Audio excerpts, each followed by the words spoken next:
Assalamualaikum warahmatullahi wabarakatuh. Ya, alhamdulillah alamin. Wassalatu wassalamu ala asrofil anbiya'i wal mursalin wa ala alihi washabihi ajmain amma ba'du. Oke, mujahid dan mujahidah, semoga kalian diberikan kesehatan ya, dan dijauhkan dari bala atau wabah yang saat ini kita hadapi di depan kita ini. Oke, langsung saja kita masuk ke materi berikutnya ya, untuk mujahid dan mujahidah kelas 7 ya, yaitu tentang tayamum ya. Nah,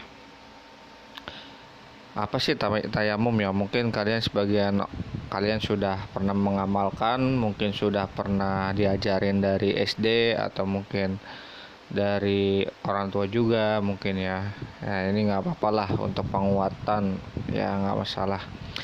Nah, dan bagi yang belum pernah melakukannya, mungkin ini hal yang harus dicoba dan diperhatikan ya. Oke, langsung aja kita masuk ke slide-nya. Oke, yang pertama itu slide ada tayamum. Nah, tayamum ini kita akan mempelajarinya, pengertian tayamum, sebab-sebab tayamum, syarat-syarat tayamum, cara bertayamumnya, rukun tayamum, sunnah tayamum, alat yang digunakan, hal yang berkaitan dengan tayamum dan yang membatalkannya. Nah, insya Allah kita bahas ya, cuman kayaknya untuk hari ini kita bahasnya nggak full ya, karena mungkin kepanjangan, mungkin kita bagi dua. Oke ya. Nah, yang pertama adalah tayamum. Pengertian tayamum itu apa sih? Nah, tayamum secara istilah menyapu tanah atau debu ke muka dan kedua tangan sampai siku dengan beberapa syarat tertentu sebagai pengganti wudhu atau mandi wajib. Tayamum yang diartikan itu istilahnya seperti itu. Istilahnya adalah untuk pengganti wudhu dan atau mandi wajib. Pengganti wudhunya kenapa? Karena tidak adanya air atau susah mendapatkan air, sehingga untuk digantikannya dengan cara bertayamum. Nah, hal yang dilakukan tayamum itu beda, yaitu adalah menyapu tanah atau debu ke muka. Jadi ntar kita akan menggunakan tanah yang suci, itu utamakan adalah ke muka dan kedua tangan. Nah, kalau kalian ada di Quran surat ini buka Quran surat Al-Maidah ayat 6. Nah, itu di situ Allah tuh mengajarkan kita ya. Jadi istilahnya gini loh.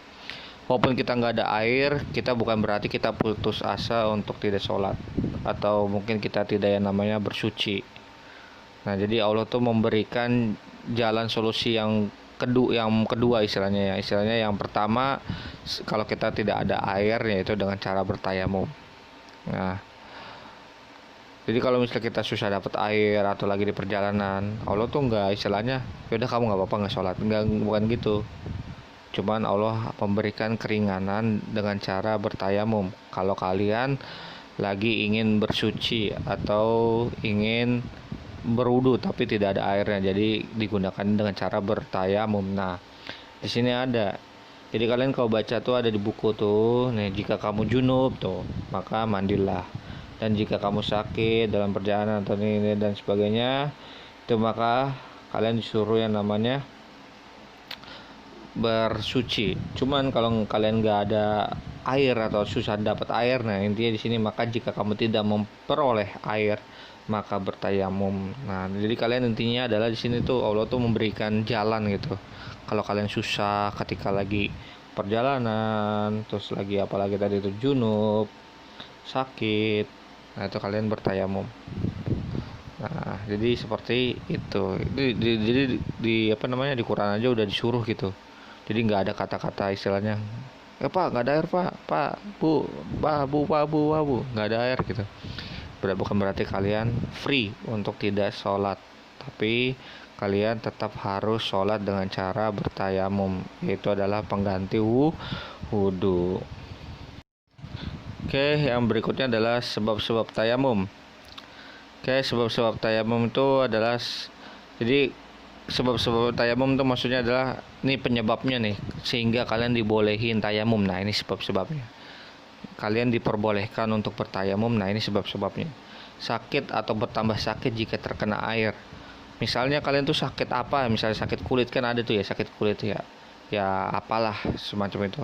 Jadi kalau kalian kena air tuh malah bertambah sakit, malah istilahnya infeksi gitu, sehingga kalian jadi susah untuk kayak misalnya udah datang waktu sholat nih, kalian jadi nggak bisa berwudu. Nah itu kalian boleh bertayamum. Nah yang kedua adalah karena dalam perjalanan, mungkin kalian lagi di perjalanan nih di mobil, kalian mungkin sebagai penumpangnya atau naik bis kan tuh, bisa nggak berhenti nih misalnya di rest area untuk sholat maghrib atau sholat apa, sehingga kalian mau nggak mau harus sholat dong. Nah itu caranya bertayamum di dalam bisnya itu, ntar dipraktekin ya, ntar ada cara bertayamumnya. Pokoknya ntar kalian di situ, nah itu di perjalanan boleh kalian menggunakan tayamum. Terus tidak ada air atau susah didapatkan, nah ini udah pasti ya. Misalnya kalian di perumahan kalian misalnya nggak ada air sama sekali, kalian keluar aja, masih nggak ada air lagi, keluar lagi, misal daerah daerah Kompas misalnya Tambun misalnya, masih nggak ada air lagi, nah susah, udah nggak bisa dijangkau, nah kalian tuh udah wajib untuk bertayamum. Cuman kayaknya alhamdulillah bumi kita ini masih ada air ya, khususnya di Indonesia ya, di tanah Jawa ini.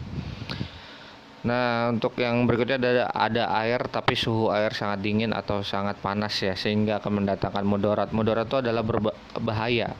Jadi kalau misalnya ada air nih, mungkin nih ada air. Ya, ada air mungkin. Airnya panas. Kalau kalian pakai, kalian melepuh. Nah, itu mudarat tuh.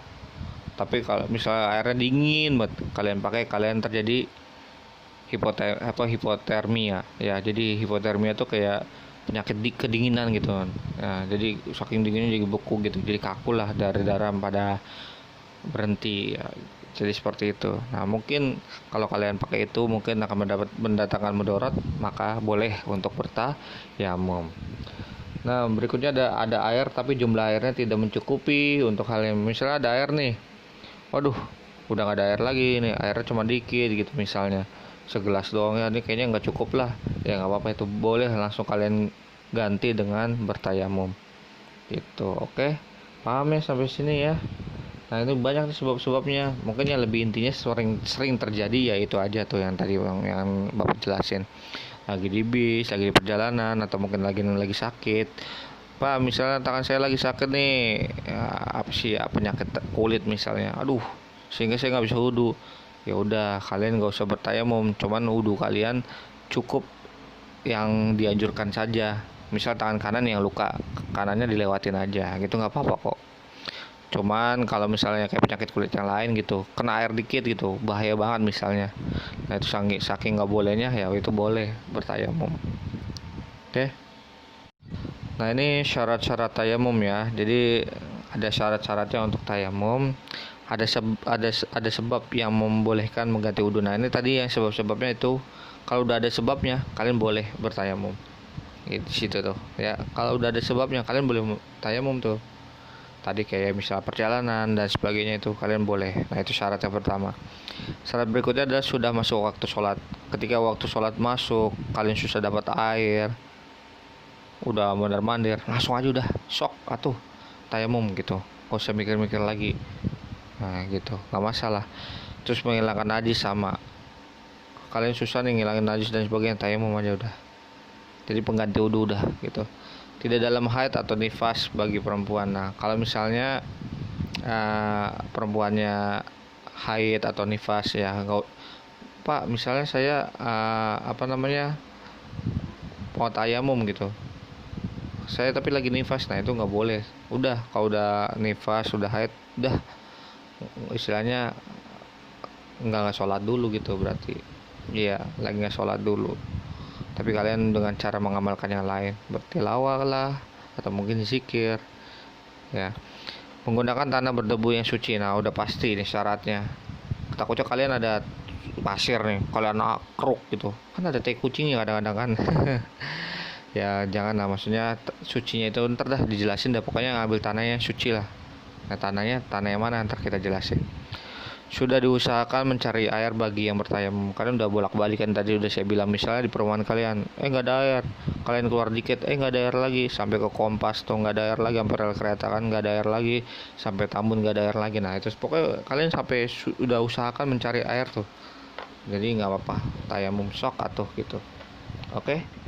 Nah, jadi itu ada syarat-syarat tayamum.